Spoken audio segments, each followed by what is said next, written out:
Okay, I'm back. You're back. Yes. We're back. We're back.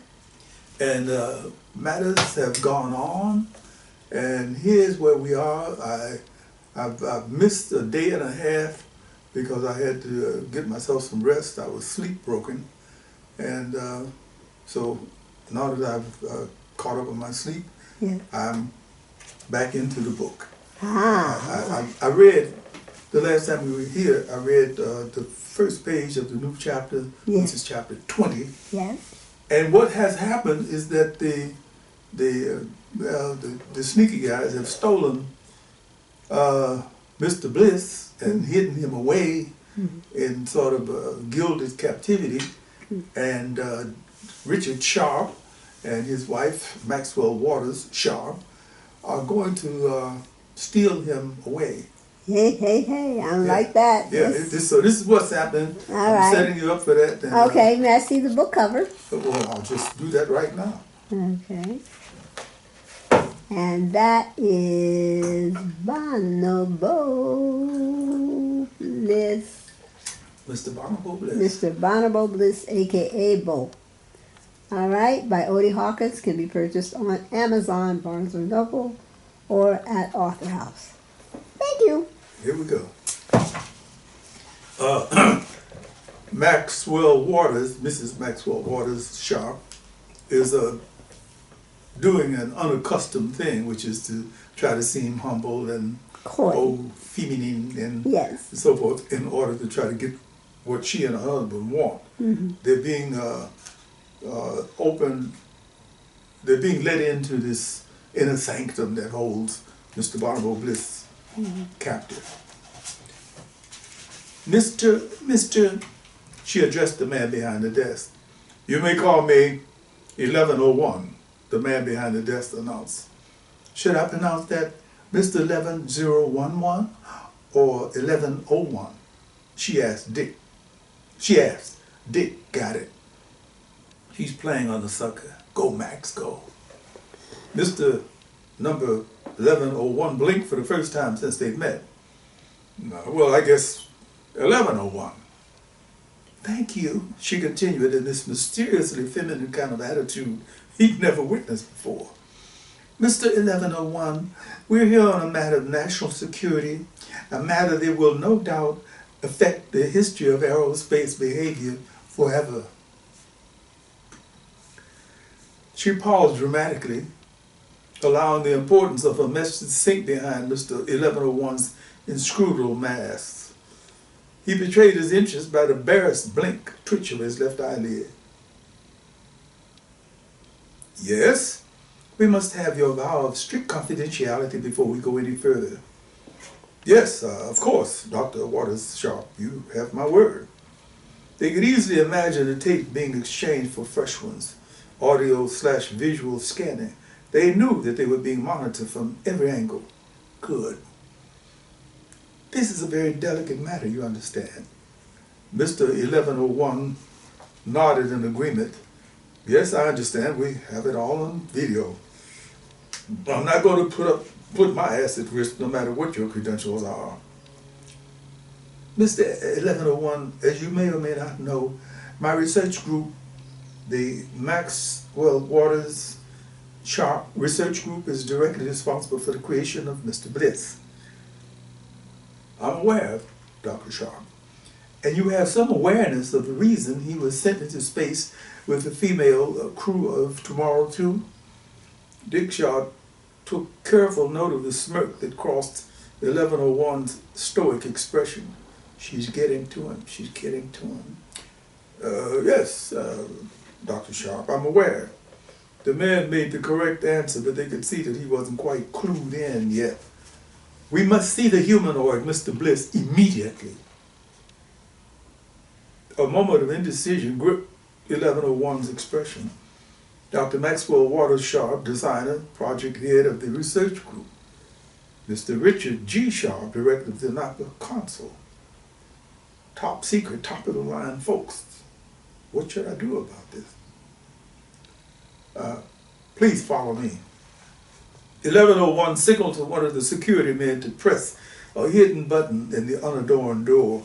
in the unadorned wall. A large panel slid open, leading to a long wooden panel corridor.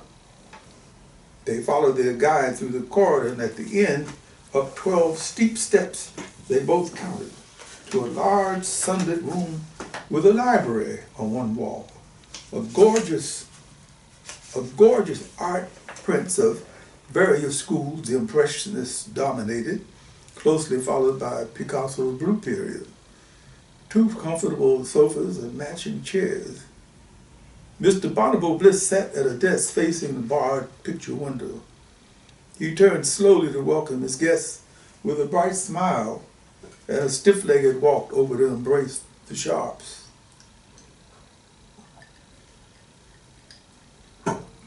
Dr. Max, Mr. Sharpe, so good to see you again. Please come, sit, talk with me. Mr. 1101 lurked in the background, watching their interaction. They sat on one of the sofas. Mr. Bliss hobbled to a chair opposite them. So, Mr. Bliss, how are you doing? Dick opened the conversation. Oh, I'm okay, he said without much conviction. Max took note of the painful grimace he made as he cautiously shifted his weight in his chair. Please tell me, how are the ladies? Mildred, Selena, Deborah, Shirley, Kwanzaa, Fatima. He spoke about them as though they were one. Well, Dick offered, they're as well as could be expected under the circumstances. As you know, they're being debriefed. A lustful gleam appeared in Mr. Bliss's eyes. I missed him so much. Bet you do. And they miss you, too, a lot. Max counted. An awkward pause weighed them down for a moment. Dr. Max, Mr. Sharpe, please tell me, why was our mission scrubbed? The question was heartfelt, plaintive. Mr. 1101's ears seemed to perk up to antenna positions.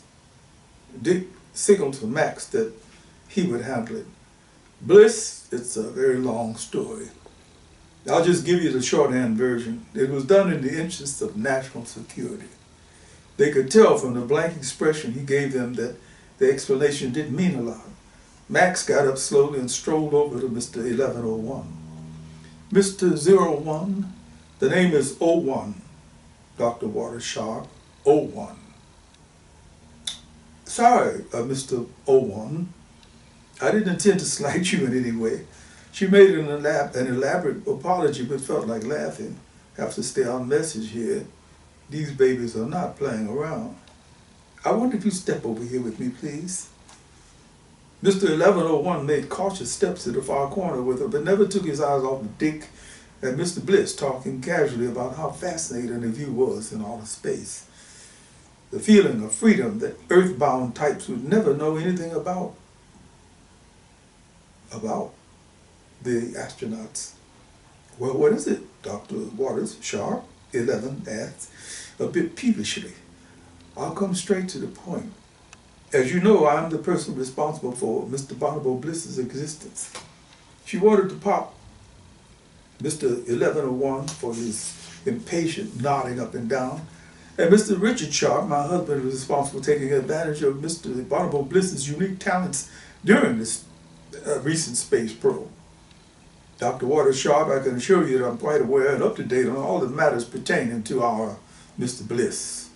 In that case, it shouldn't come as a surprise to you that we're here to rescue Mr. Bliss from a severe case of what I would delicately call sexual arthritis.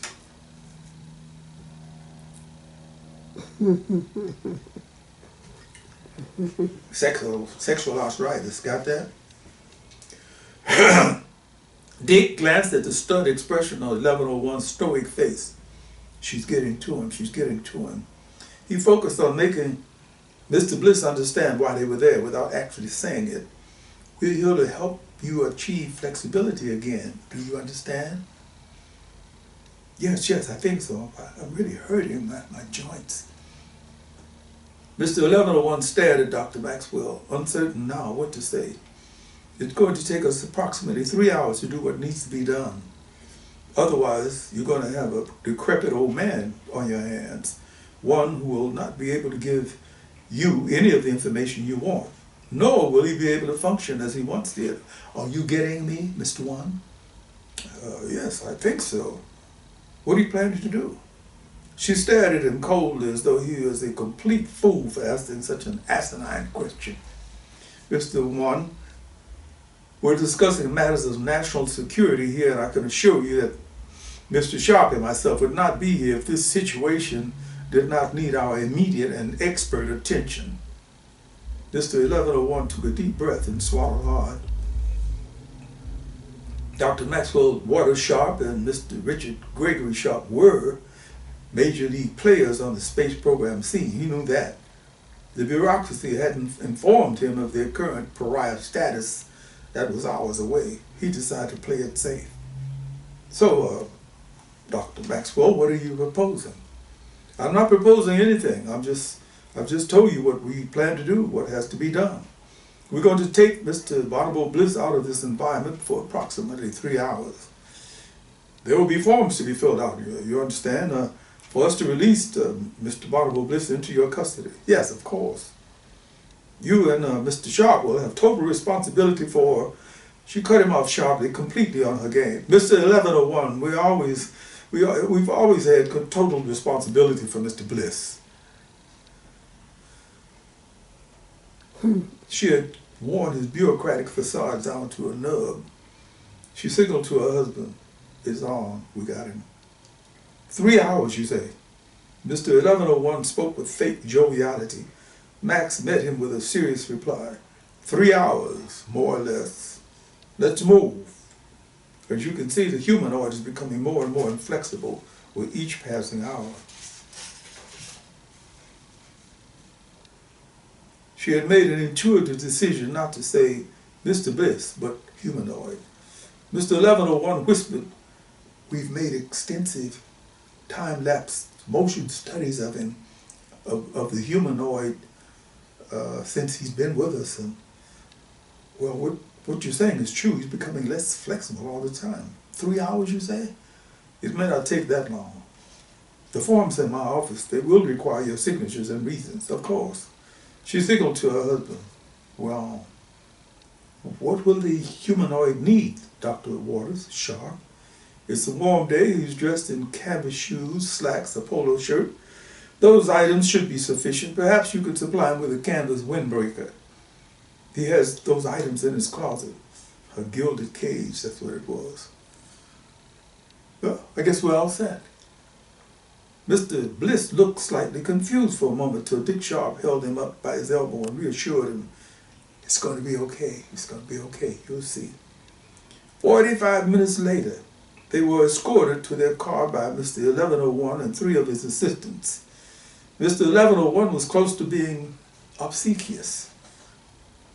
Dr. Waters-Sharpe, Mr. Sharpe, I'd like to thank you for taking this responsibility on your shoulders. To be quite frank, we were beginning to get worried. How could we explain the arthritis, the deterioration to my superiors? I don't think it would be fair to blame you for something you're not responsible for. I think we would be the guilty ones if we had allowed this situation to reach its most unfortunate point. 3 hours, you say? Perhaps less. It's a matter of recharging the battery, lubricating the joints, in a manner of speaking. I understand, sir. I understand. They pulled away from the curb with completely serious expressions, watching Mr. 1101 and the trio recede in the distance. You did it. You did it. Mr. Bliss announced in jubilant tones, you freed me from the jail. We're not in the woods yet. How do you feel? Dick Sharpe studied Mr. Bliss's pained look in his rearview mirror. It's hard to explain, but I feel as though my joints are drying out, like they're stiffening. Yeah. Max nudged her husband in the side. You gotta get busy. Dick, what are we going to do about this? The solution is only a few blocks away. The regulars in the Dew Dropp Inn barely glanced at the tall white couple strolling into their dim space. They paid slightly more attention to the young man hobbling in behind them. Even with the bright sun, the interior was still dim. just the way the mid-afternoon beer drinkers liked it. Richard Sharpe steered Mr. Bonobo Bliss and his wife into one of the well-worn red leather-covered booths at the rear of the bar, 79th Street near State Street. Max took it all in, the cool sounds of old-fashioned jazz, the hipness of the dimly lit interior, the way the regulars checked him out and let it go at that. Nobody rushing over to sell them trinkets, treat them like tourists. Very interesting place, Mr. Sharpe, Max said with a dash of playful sarcasm. Yes, isn't it? Be back in a sec. She watched him talk with the large, round bartender. 5 minutes later, he returned to their table with 2 bottles of domestic beer and a tall glass of water for Mr. Bliss. Just water for you, my friend. Mr. Bliss nodded graciously and sipped his water. Max was beginning to feel a little impatient. She did a bit of fierce whispering in her husband's ear. Dick, darling, you drove like a bat out of hell to get here just to have a couple of long-neck bottles of beer. Bliss is in trouble. This guy's suffering. What are we going to do about it?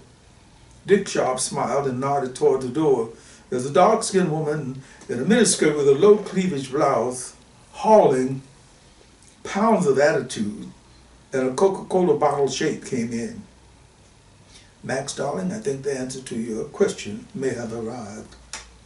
The mini-skirted woman attracted much more attention than they had as she popped up on a bar stool for a quick, fervent chat with the bartender. He pointed to them. She brought a bottle of beer with her as she approached their booth, stood in front of the trio, sipping a beer and obviously studying them. So what's up? You'll see.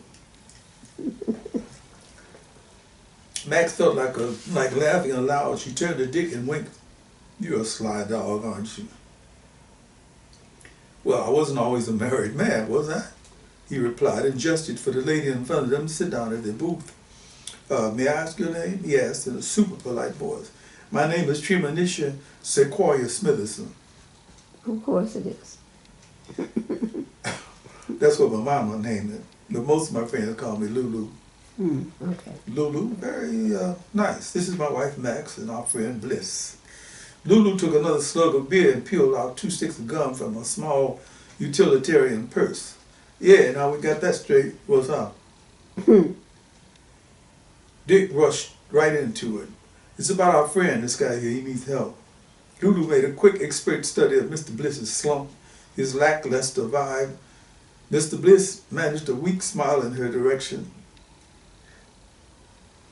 What can I do to help him? What's wrong with him? Lulu lumped the 2 questions together. Max, having clearly understood what her husband was doing, slid in suavely. Lulu, there's really nothing the matter with him that you and 2 friends can't solve. Mr. Bonobo Bliss sat straight up in the booth, the lackluster expression gone. Dick smiled. My wife makes it easier for me all the time. Lulu chomped down hard on her gum doing street expertise calculation. Y'all going to be in on this? No, Dick replied quickly, just our friend. Another chomp. A quick calculation. Okay, we're talking about an hour here, okay? And I'm talking straight flat backing, party rate, nothing freaky, okay? They nodded in agreement. Max was amused to see that Lulu could talk business, chew gum, and drink from her beer bottles at the same time. Of course, she's a businesswoman. What kind of party rate are we talking about here? Max asked. That'll be $2.25 for each of us. Y'all want the interracial thing? Mr. Bliss nodded enthusiastically. Okay, you got it. Oh, we get our money up front. Dick dug for his wallet as Lulu popped her cell phone out. Hey, Frida, what's up, girlfriend? Hey, look, we got something to do over here at the Dew Dropp. Can you get your ass over here in the next 15 minutes? Yeah, $2.25 for an hour. No, just one. That's right, just one. I'm getting ready to call Baby. Yeah, just you, me, and Baby. No, just the regular. Oh, Frida, be sure to bring your card with you, okay? Glancing at them, she quick dialed her next number. They watched the businesswoman at work. Baby, get your trifling ass out of bed. It's time for you to do something. You got a serious date. We got a serious date over here at the Dew Dropp Inn. $2.25 for an hour. Straight up stuff, nothing freaky. Just me, you, and Frida, okay? You need to be here in the next 15 minutes or else I'm going to call Shushisha or Tamanika Jean. Okay, cool. I don't care what you wear. No, just one. Maybe just horny, okay? Oh, baby, be sure and bring your car with you, okay? Well, come on in. She clasped her cell phone back together and dropped it into her purse. They'll be here directly. Both of them just live on the corner. Lulu, what's the thing about the card? She dug down into her all-purpose purse, pulled her wallet out, and extracted an official-looking card with an official-looking stamp on it. Max put her glasses on to study it carefully. It's from the Department of Health. It tells us when you've had your latest STD exam, including AIDS, HIV. That's correct. Gotta have that to do business up in here. Big Bob say you gotta have it. You ain't got it, no business. She popped up from the booth to get another beer and have a rapid conference with the bartender. She returned to their booth, swigging her beer. They'll be here in a minute. Lulu, Max began tentatively. I'm sure you've been asked this question before. Lulu stopped chomping her gum and swigging her beer to stare at Max expectantly. How did you manage to get into this line of business? I have to give credit to that man over there behind the bar, Big Bob. He's the one who pulled my coat. Before he put me in touch with the real deal, I was coming up here giving it up out of both panty legs and through the pantyhose for free. Then one night, out of the clear blue sky, he says to me, Lulu, I'm going to show you how to make some money. That was 4 years ago. Oh, he is Frida. They focused their attention on the statuesque natural blonde who was fumbling through her ditty bag to show Big Bob her card. Frida, we over here, Lulu called out to her girlfriend. Max was reminded of a description she once read about the Germanic goddess Frida, full up front and ample behind. As Frida, the prostitute, strolled over to their booth, pulling even the jaded eyes of the regulars behind her. This Frida, y'all, she come from Germany.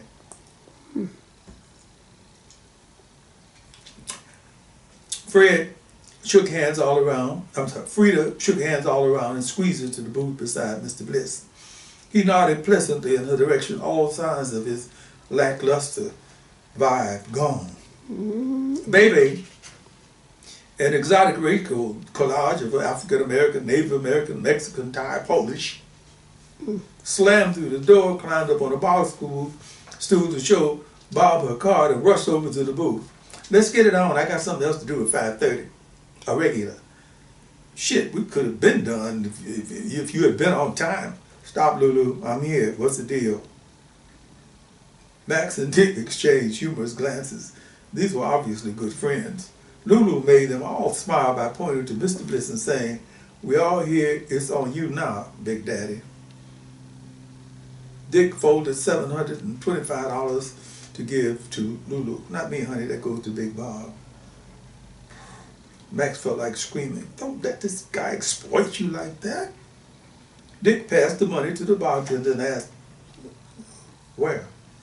Big Bob stuffed the money into his already full pocket and pointed to a door behind their booth. They're going upstairs. I'll buzz them in. You guys want another beer? Yeah, sure, why not? The proper signals were exchanged as three women formed a triangular escort for Mr. Bliss at the door. Big Bob buzzed them in as Dick returned to the booth with 2 more beers. "What do you think?" he asked, wedging up next to his wife, fellow conspirator. "I think Mr. Bonobo Bliss and his crew are about to share a very interesting hour." That's funny. Salute. Salute. Never had this before. Chapter 21. Mm-hmm. What do you think is happening now? With Bliss? Mm-hmm. Max flashed Dick a slightly beer boozy smile.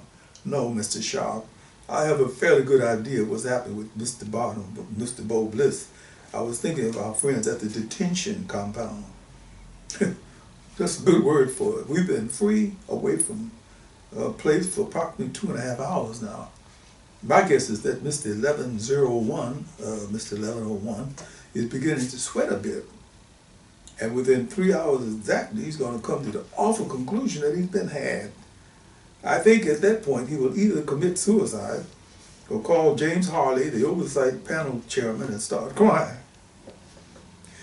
Max burst out laughing, startling a couple of the regulars out of their beer stupors. The regulars turned to look in their direction. People started to loosen up after 3 beers apiece. Now then, if my scenario is being followed to the letter, they'll begin to look for the culprits, us. But we won't be here. We will be in Antigua, and Bliss will be in Brazil. Excuse me. Got a call to make. He whipped his cell phone off of his belt holder and pulled up a number. Correct, that's correct. Richard G. Sharpe for Mr. Jason Takahashi. Yes, I'll hold. Dick rubbed his right palm onto Max's left thigh under the table, one of her favorite feeling points. She responded by gently grabbing his stuff. He grimaced with pleasure and removed her hands. Hello, Jason. How's it going? I'm good, Dick. How's yourself? How's married life treating you? He gave Max a romantic look before answering. Couldn't be better, Jay. Couldn't be better on all fronts. That's great. Jay, got a big favor to ask of you. Name it. Good old Jason, a card-carrying member of the old school. You're my friend. I'll go to the wall for you. We have this friend who needs to go to Brazil. Dick, your timing couldn't be better. We're flying a couple of guys down tonight in one of our corporate jets. That too soon for you? Actually, that's exactly right. Give me the particulars. Okay, got it right here on my desk somewhere. Oh, here it is. It's a midnight flight from here to Rio. We'll have one of our people hold up a signed page for you, and we'll whip you straight to the tarmac.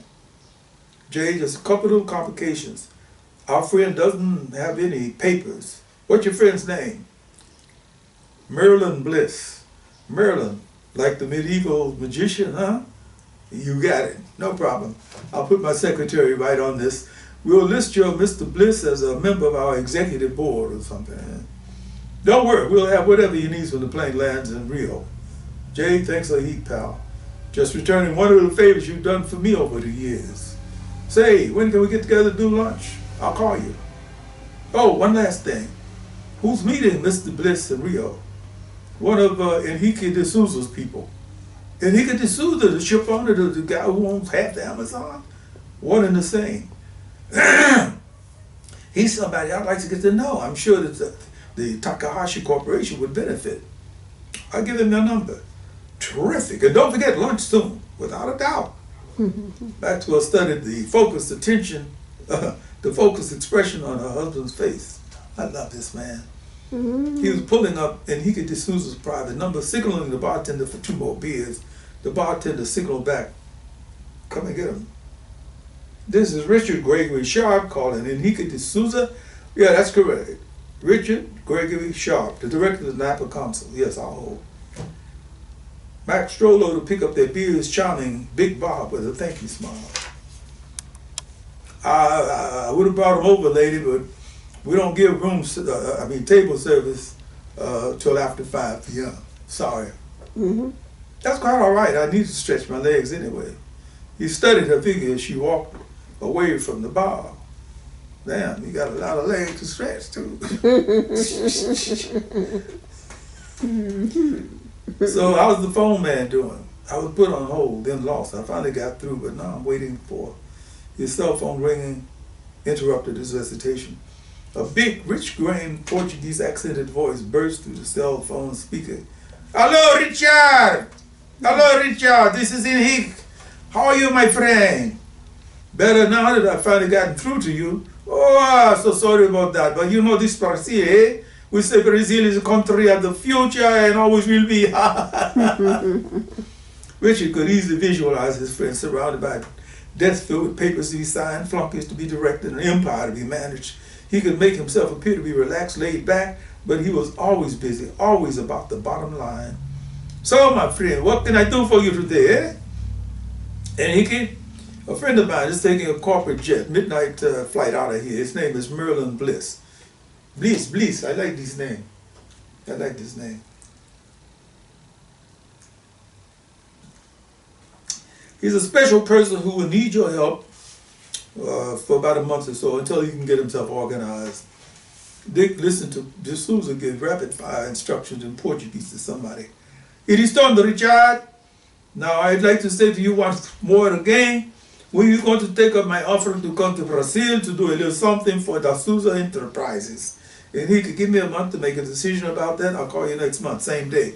Good. I mark a D on my calendar. Oh, one more thing. There's a guy here, Jason Takahashi, Electronics, Space Age Technology, Takahashi Corporation. Here's his number.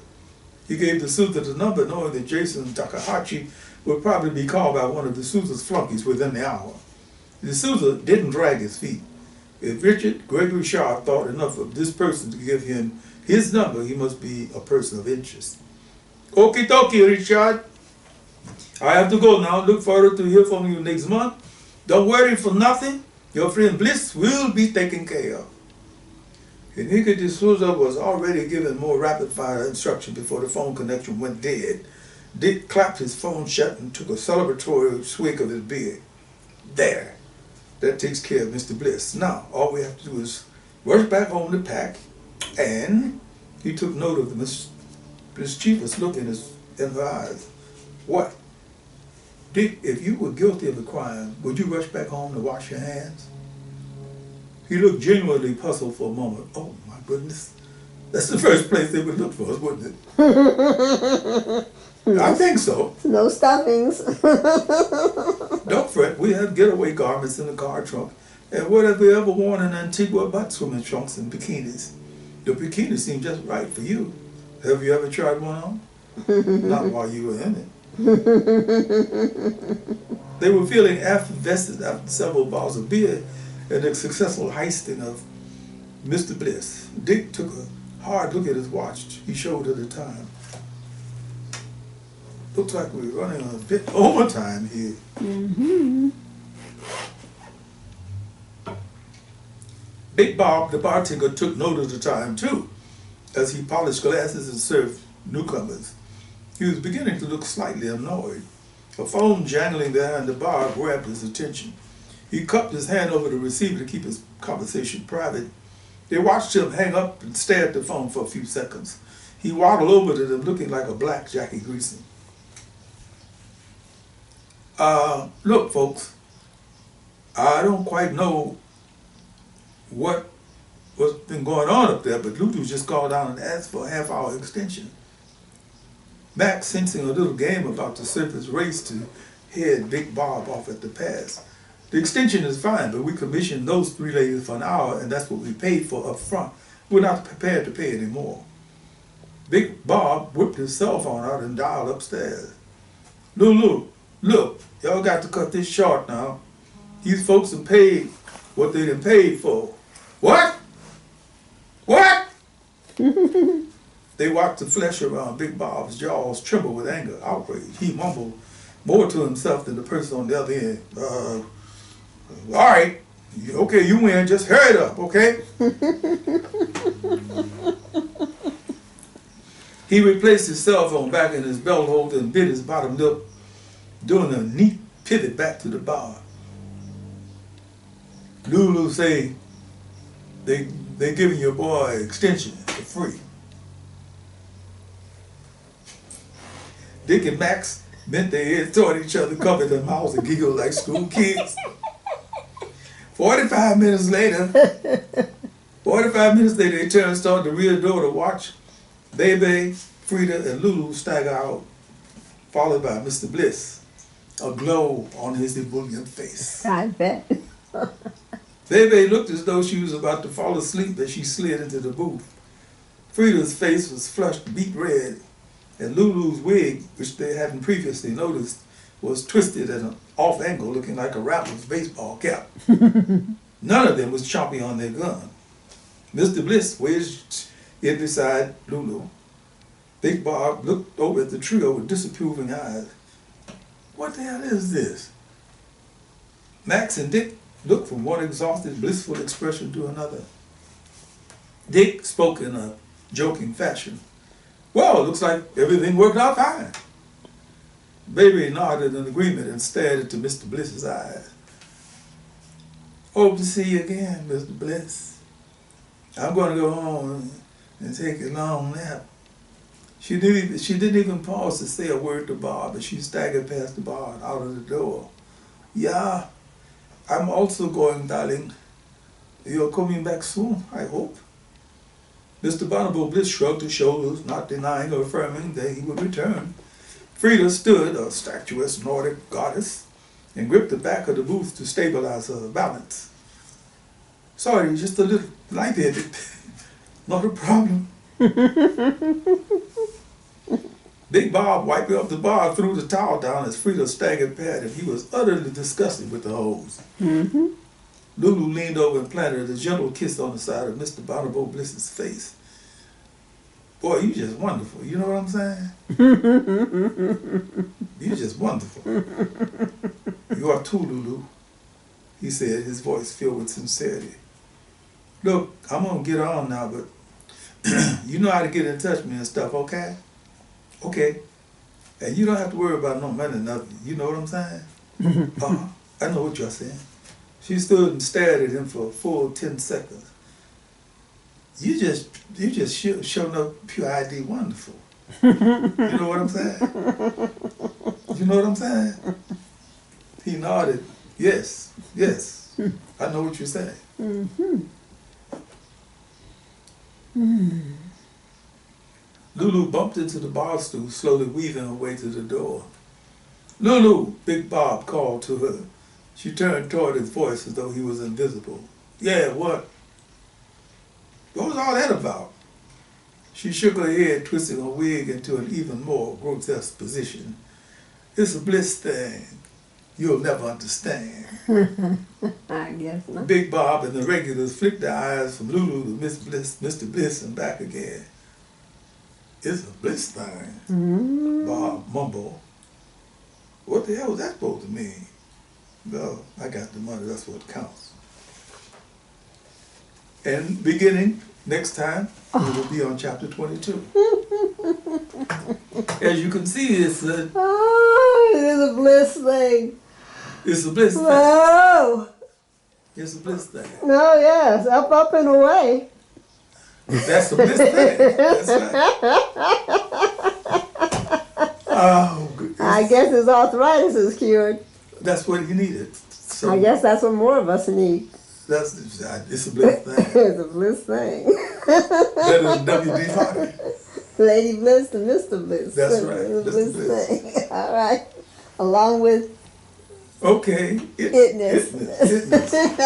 Keep this up, we'll have to invent a whole new universe.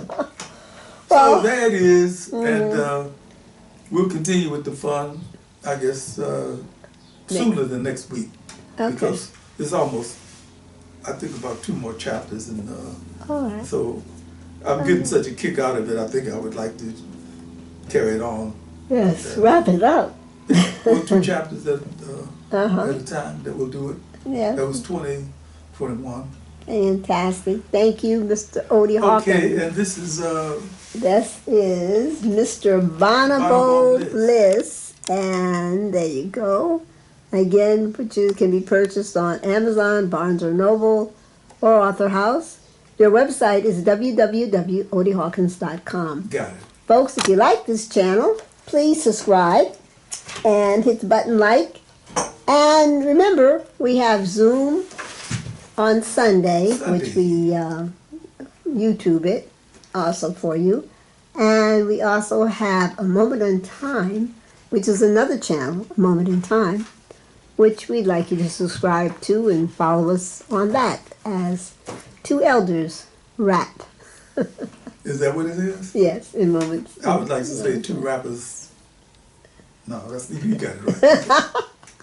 All right, more like it. All right. Until next time. It Ness. Itness. Is that another thing? Itness. Oh. Itness. Itness. Okay. You got it right. Okay, let me put this in Okay. to proper form. Ciao.